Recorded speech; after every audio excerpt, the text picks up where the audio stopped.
Shalom, salam sejahtera dalam kasih Tuhan kita Yesus Kristus. Pada kesempatan ini saya akan melanjutkan membawakan kebenaran firman Tuhan masih dengan judul yang sama, kunci menjadi pribadi yang berdampak.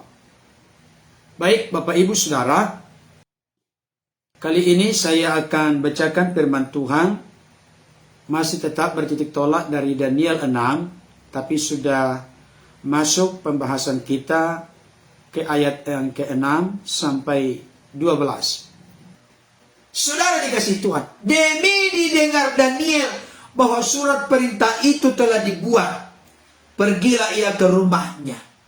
Dia tidak bereaksi Bapak Ibu Saudara. Dia di sini diam dalam konteks masalah itu. Dia tidak berupaya untuk membangun argumentasi dan alasan. Dia tidak berupaya untuk membela diri kepada raja, kepada para petinggi, kepada para wakil raja, kepada para pejabat tinggi. Tidak. Dia pergi ke rumahnya.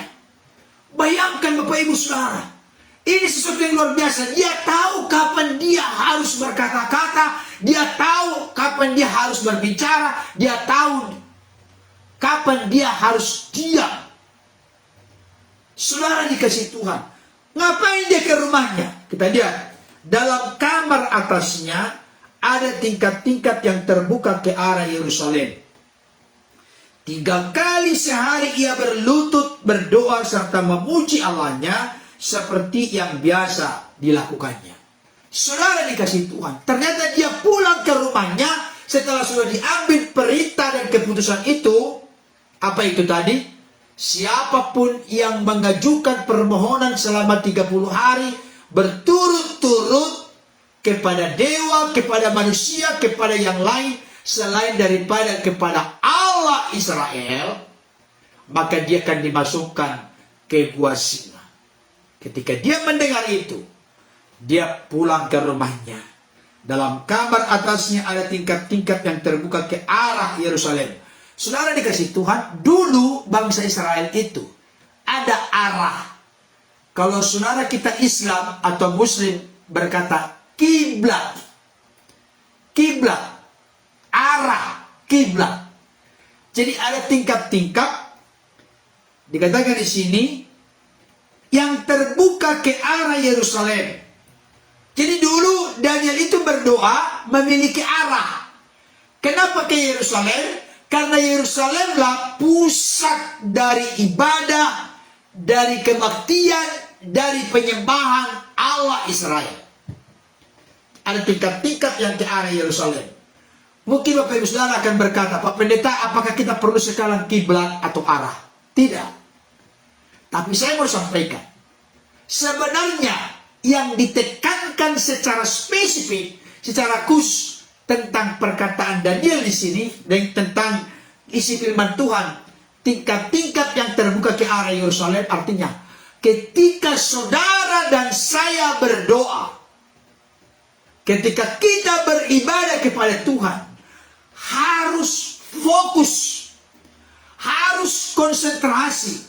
Jangan sampai pikiran kita, hati kita buyar kemana-mana. Ini penekanannya Bapak Ibu Saudara. Kita terbangun spiritualitas, kerohanian kita, batinnya kita, ketika kita beribadah dengan fokus, beribadah dengan sungguh-sungguh, beribadah dengan konsentrasi kepada Tuhan. Ada orang beribadah, dia sudah di gereja, sudah duduk di bangku atau di kursi gereja, tapi hati pikirannya, aduh, tadi saya tutup nggak tadi makanan tadi, jangan-jangan nanti dimakan kucing atau dimakan tikus. Nggak konsentrasi Bapak Ibu Saudara. Saya kasih tahu, orang itu seringkali bukan karena tidak beribadah, berdoa, tetapi tidak fokus, tidak konsentrasi. Ini yang perlu untuk kita jadi bias, buyar. Itu menunjukkan ketidakseriusan, ketidaksungguhan kita dalam membangun ibadah kita kepada Tuhan, dalam membangun relasi kita dengan Tuhan. Saudara terkasih dalam Tuhan, saya mau sampaikan kepada kita saat ini, Dengarkan baik Bapak Ibu Saudara. Mari kita ikuti dalam Daniel.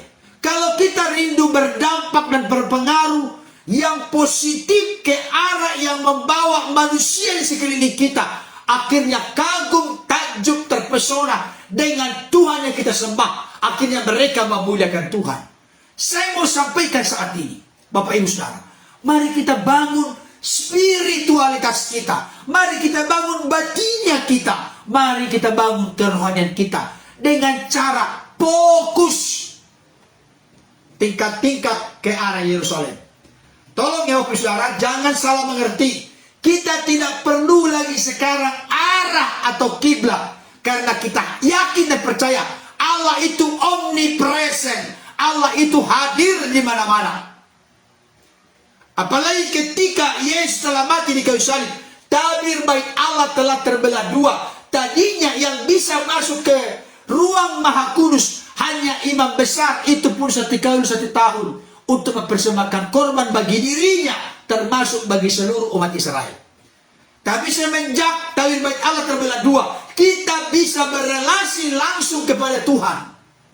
Tapi jangan jadi remehkan ibadah kita, ketaatan kita kepada para pemimpin rohani kita, apakah pastor, pendeta, penutup gembala, oleh karena kita sudah punya akses langsung dengan Tuhan. Karena mereka juga dipakai Tuhan untuk membimbing, menuntun, mengarahkan, supaya kerohanian kita makin bertumbuh, makin dewasa di dalam Tuhan. Tapi yang jelas, tingkat-tingkat ke arah, ke kiblat Yerusalem, artinya fokus, konsentrasi ketika kita beribadah. Saya kasih tahu, ahli Taurat orang-orang Farisi ditegur oleh Yesus. Kenapa? Mereka beribadah, percuma mereka beribadah kepada Aku, tetapi ajaran yang mereka ajarkan adalah ajaran manusia. Artinya apa? Lidah mereka, bibir mereka beribadah, tubuh mereka ada di tempat ibadah, tapi hati mereka tidak sesuai dengan apa yang mereka telah lakukan dalam ibadah itu. Saudara dikasih Tuhan, ini penting untuk kita. Jadi Daniel ini membangun relasi hubungannya kepada Tuhan Allahnya. Daniel ini memiliki kerohanian, spiritualitas yang sangat luar biasa. Dia memiliki hubungan yang benar-benar serius dan sungguh-sungguh kepada Allah. Dengar baik saudara, kalau kita mengerti, memahami tentang Tuhan, Tuhan itu tidak pernah main-main dengan kita. Tuhan selalu sungguh-sungguh dalam segala hal dalam hidup kita. Tuhan tidak pernah main-main mencintai, mengasihi kita. Amin. Apa bukti Tuhan tidak pernah main-main mencintai, mengasihi kita? Love story, kisah cinta antara Allah dan manusia disimpulkan dalam Yohanes 3:16. Karena begitu besar kasih Allah akan dunia ini, sehingga Ia telah mengaruniakan anaknya yang tunggal, supaya barang siapa yang percaya kepadanya tidak binasa, melainkan beroleh hidup yang kekal. Artinya Bapak Ibu Saudara, ada kata-kata di sini, karena begitu besar. Gak dikatakan 90% besarnya, bukan. Karena begitu besar itu ungkapan yang tak ada batas, unlimited. Makanya dalam kitab Efesus dikatakan betapa panjang, lebar, tinggi, dalam dan luas kasih Allah yang nyata kepada kita di dalam Kristus Yesus, lebih dari segala hikmat, pengertian, pengetahuan, pemahaman manusia. Allah itu begitu besar kasihnya kepada kita. Apa bukti kasih yang begitu besar, yang tak terbatas? Sehingga Ia telah, bukan akan, telah mengaruniakan, memberikan, menganugerahkan anaknya yang tunggal. Bahasa Yunani monogenes theos, dalam terjemahan lain miliknya yang terbaik. Dia berikan miliknya yang terbaik, supaya siapapun yang percaya kepadanya tidak binasa, melainkan beroleh hidup yang kekal. Jadi Allah itu selalu memberikan the best, yang terbaik kepada saudara dan saya. Tapi bagaimana dengan kita? Apa balasan cinta kasih kita? Saya sudah katakan tadi, jangan seperti cinta bertepuk sebelah tangan. Bapa mencintai kita dengan sempurna. Itu sebabnya Dia turunkan Sang Firman menjadi manusia. Namanya Yesus. Dia rela mati di kayu salib, menebus kita dari dosa, kematian kekal, dan dari jeratan kuasa dunia ini. Bapak Ibu saudaraku yang dikasihi Tuhan. Oleh karena itu sebagai balasan cinta kasih kita yang memang tidak pernah kita bisa balas selama hidup kita. Karena begitu besar, begitu panjang, begitu lebar, begitu tinggi, begitu luas, begitu dalam kasihnya kepada kita. Apa balasan kita? Balasan kita apa? Apa yang menjadi respon, reaksi dan tanggapan kita? Marilah kita membangun spiritualitas kita, relasi kita, batinnya kita, kerohanian kita, dengan cara yang fokus, konsentrasi, serius, sungguh-sungguh kepada Tuhan. Amin Bapak Ibu Saudara. Amin. Yang kedua, saya mau sampaikan kepada kita di sini. Dikatakan seperti yang biasa dilakukannya. Tolong Bapak Saudara ya, kata-kata ini penting. Seperti yang biasa dilakukannya, bukan kebiasaan. Bukan rutinitas, bukan kebiasaan, bukan rutinitas. Seperti yang biasa dilakukannya. Perhatikan baik kalimat ini. Di sini konteksnya Daniel sedang diancam akan dimasukkan ke gua singa. Ketika dia terus sujud menyembah, mengajukan permohonan, mengajukan pujian dan doanya, ibadahnya kepada Allahnya selama 30 hari berturut-turut. Itu ancaman kepada dia. Tapi Alkitab berkata dengan sangat eksplisit, jelas, terang benderang. Seperti yang biasa dilakukannya. Artinya, kesimpulan bagi kita apa? Berarti bukan karena dia diancam dengan perintah dimasukkan ke gua singa, makanya dia membangun relasi hubungan ibadahnya kepada Tuhan. Seperti yang biasa dilakukannya artinya, berarti seorang Daniel memiliki doa yang teratur. Doa yang komitmen, doa yang disiplin, bukan kepepet. Nangkap maksudnya, Bapak Saudara? Nangkap? Yesus berkata dalam pencobaan di padang gurun, ketika Yesus berpuasa selama 40 hari 40 malam, maka laparlah Yesus. Datanglah si pencoba, iblis itu. Jika betul engkau anak Allah, ubahlah batu-batu ini menjadi roti. Apa jawaban Yesus? Ada tertulis, manusia hidup bukan dari roti saja, tapi dari setiap firman yang keluar dari mulut Allah. Bukan dari roti saja. Artinya, Yesus mengakui ada yang namanya kebutuhan jasmani. Yesus mengakui itu. Bukan dari roti saja, tetapi dari setiap firman yang keluar dari mulut Allah. Firman itu adalah kebenaran. Yohanes 17 ayat 17, kuduskanlah mereka dengan kebenaran, firman-Mu adalah kebenaran. Berarti kita hidup oleh karena roti, kita hidup oleh karena roti surgawi.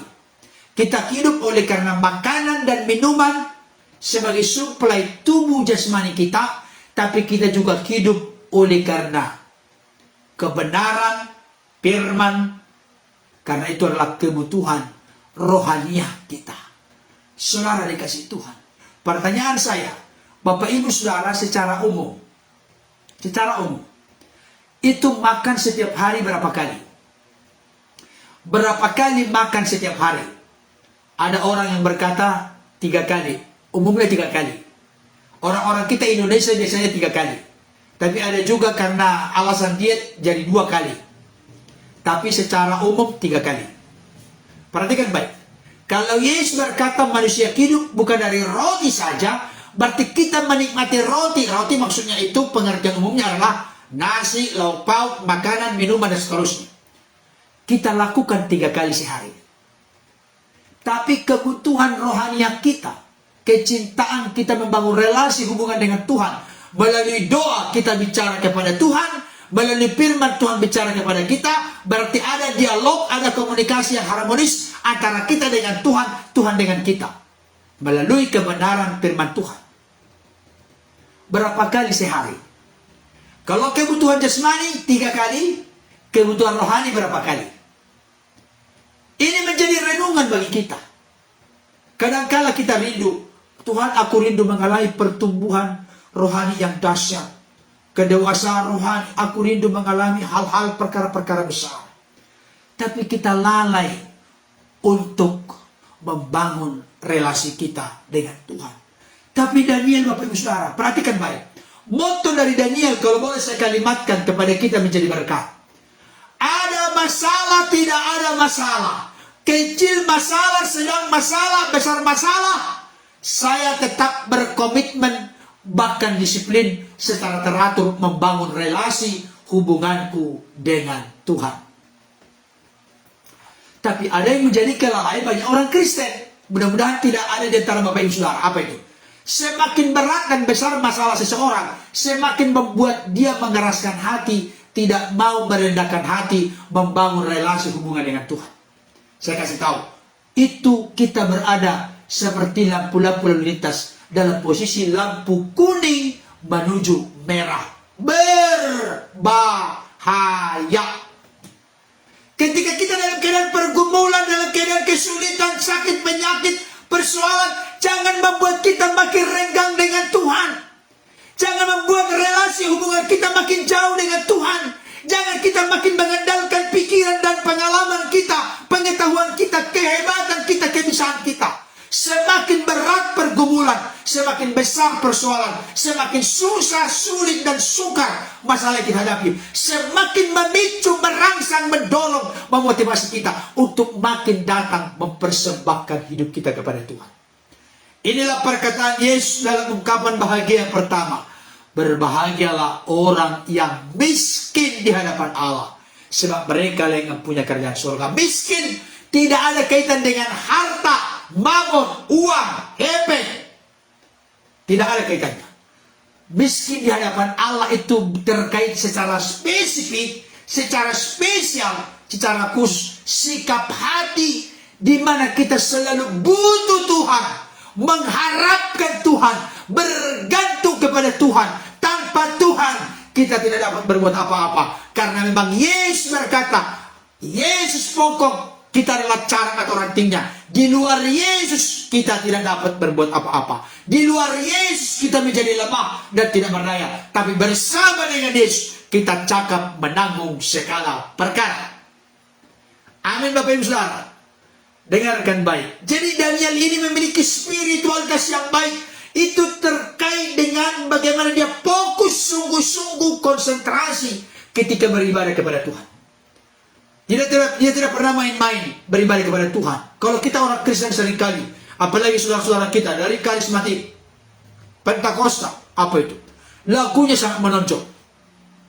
Aku mengasihi Engkau Yesus dengan segenap hatiku. Itu kan kebenaran firman Tuhan. Matius 22 ayat yang ke-39. Aku mengasihi Engkau Yesus dengan segenap jiwaku. Waduh, sambil menutup mata, meresapi, menghayati. Tapi sebenarnya di pikirannya sekarang apa? Jangan lupa, Allah bisa karena biasa. Kadang-kala kita ini Bapak Saudara, kalau terlalu banyak kita melakukan sesuatu yang lain. Contoh, saya dulu punya pengalaman, suka sekali nonton film action barat. Secara khusus yang ada kocak-kocaknya itu adalah film Jackie Chan. Tahu Jackie Chan kan? Itu kan bagus sekali, kocak sekali dia. Kadang-kadang kita tertawa dengan gayanya. Saudara dikasih Tuhan, sampai saya menonton itu ada sekitar kurang lebih 2 jam. Karena full movie. Menonton penuh. Setelah itu baru saya berdoa. Setelah saya berdoa, tahu nggak saudara? Saya tidak bisa fokus, tidak bisa konsentrasi. Kenapa?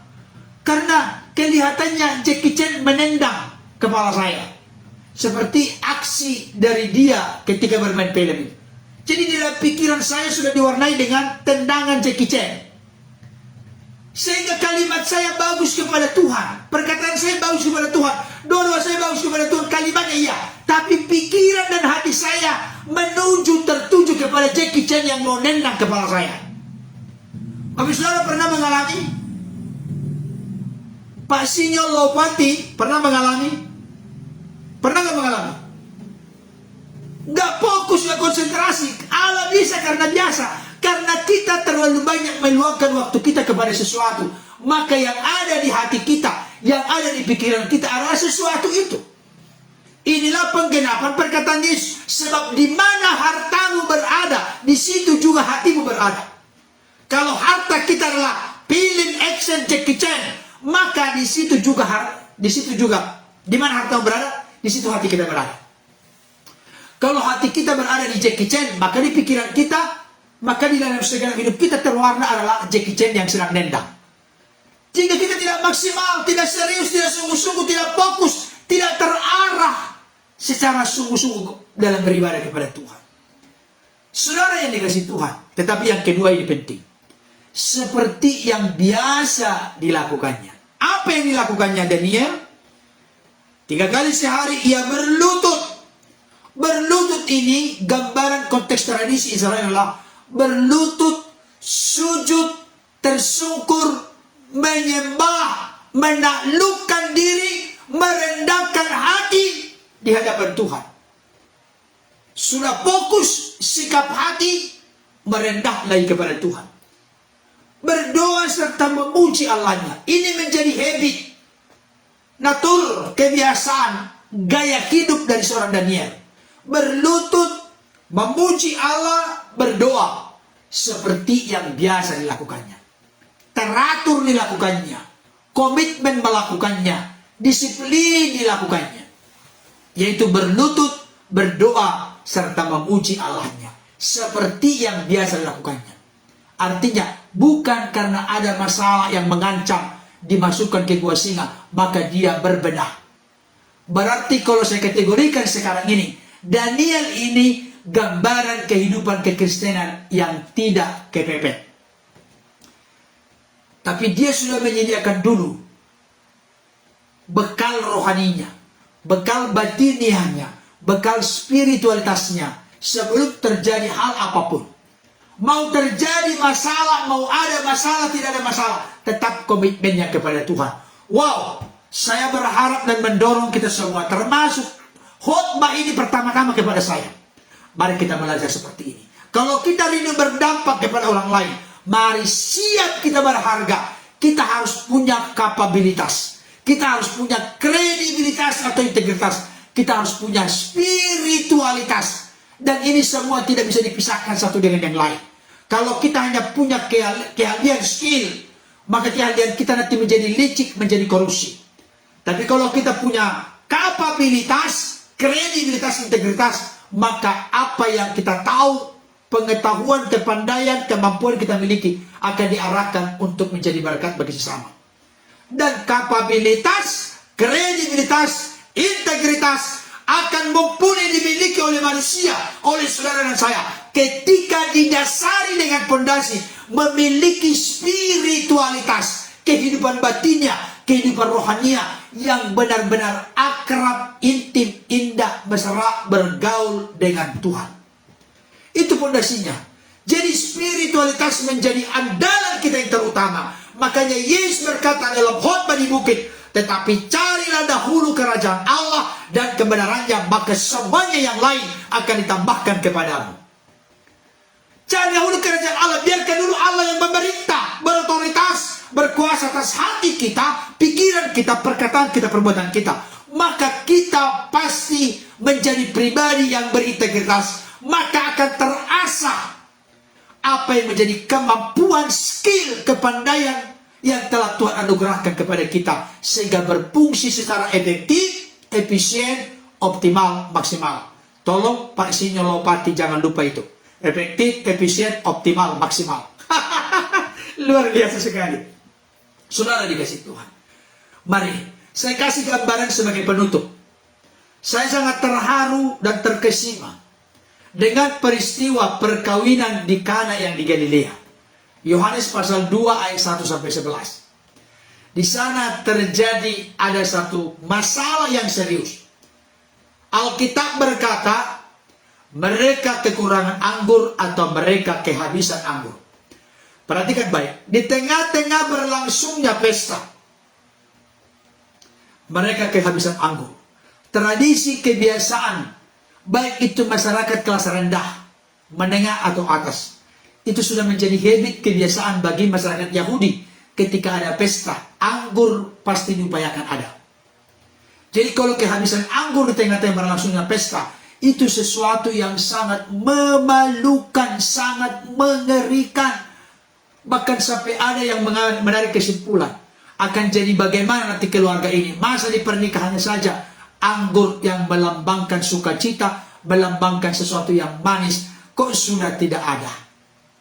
Akan jadi bagaimana masa depan nanti pasangan ini. Saudara dikasih Tuhan, mereka kekurangan anggur, mereka kehabisan anggur di tengah-tengah berlangsungnya pesta.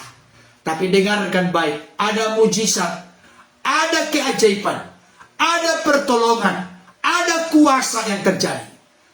Apa itu? Air yang tawar diubah sekejap, sedemikian rupa menjadi anggur yang manis. Yang ada bukan kehinaan, bukan ocehan, bukan buah bibir, bukan dipermalukan bagi keluarga ini. Tapi pemimpin pesta datang mendekati yang berpesta. Orang biasanya menyuguhkan anggur yang baik dulu, baru setelah belakangan anggur yang kurang baik.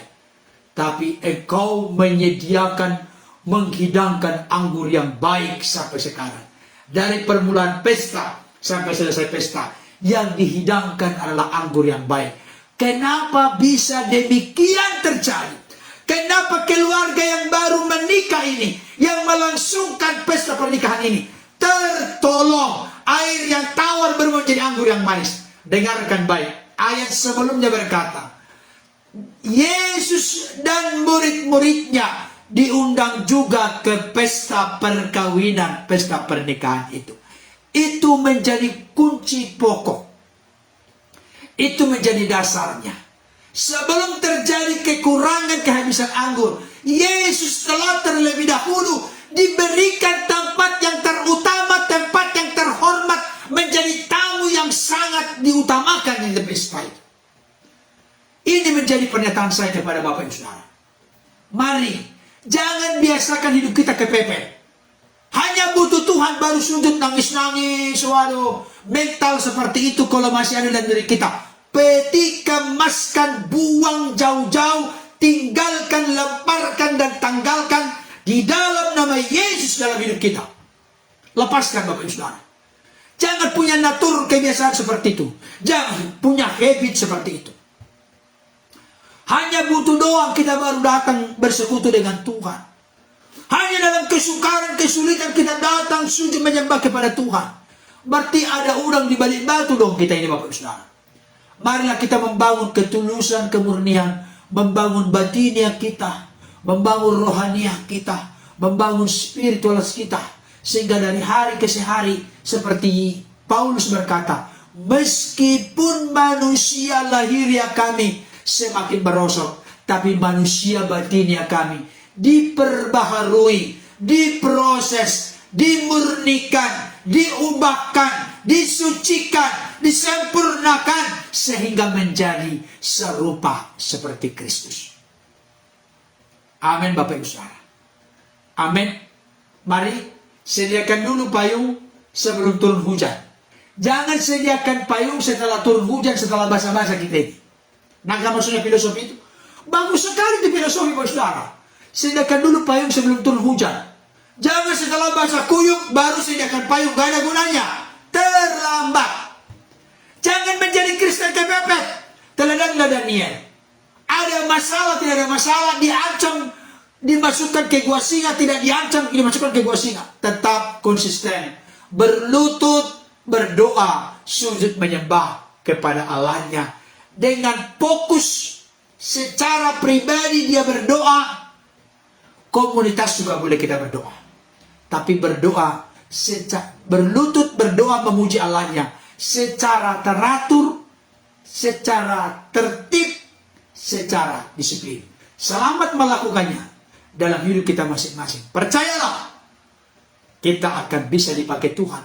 Berdampak positif, berpengaruh yang baik kepada suami kita, istri kita, anak-anak kita, keluarga kecil kita.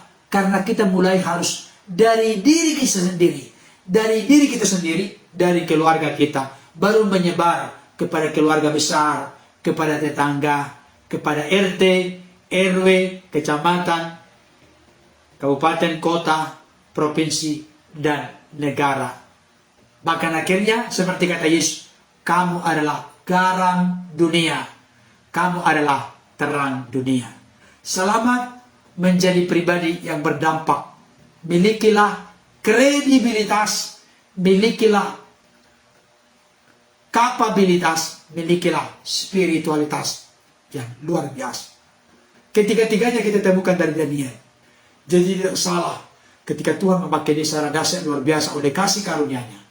Karena kapabilitas, kredibilitas atau integritas, dan spiritualitas yang luar biasa dimiliki oleh seorang Daniel. Siapa yang berkomitmen dengan Tuhan, maka Tuhan yang telah terlebih dahulu menunjukkan kasih kepada kita, pasti berkomitmen dengan kita. Selamat menjadi pribadi yang berdampak bagi sesama kita manusia dimanapun berada. Tuhan Yesus memberkati. Bapak Ibu Saudara, sudah selesai menjadi pribadi yang berdampak. Saya ulangi kembali supaya diingat. Kuncinya adalah kredibilitas yang luar biasa atau integritas yang luar biasa, kapabilitas, dan spiritualitas yang luar biasa. Saya sudah jelaskan, biar Roh Kudus memakai renungan ini boleh memicu, memacu, mendorong, merangsang, meneguhkan, menguatkan kita, memotivasi kita untuk menjadi pribadi yang berdampak positif, menjadi berkat, menghadirkan pengaruh yang baik bagi lingkungan di mana kita berada, dimulai dari keluarga kita masing-masing. Terima kasih bagi Bapak Ibu Saudara yang telah berkenan bergabung pada saat ini, baik itu dari kalangan internal kekristenan maupun dari luar kekristenan. Saya sangat bangga dengan laman ini Bapak Ibu Saudara. Pak Sinyo Lopati, saya sangat bangga dengan laman ini. Bapak-bapak sekalian, ibu-ibu sekalian, karena ada saudara-saudara kita dari agama keyakinan lain yang bergabung di sini, paling tidak kalau sekarang belum terbuka hatinya untuk percaya kepada Yesus sebagai Lord, Kurios, penguasa, raja, pemimpin, junjungan, Gusti dalam hidupnya, kita berdoa supaya di lain kesempatan Roh Kudus bekerja untuk menyadarkan mereka, sehingga mereka terbuka percaya dan pasti diselamatkan. Bukan mudah-mudahan. Ya.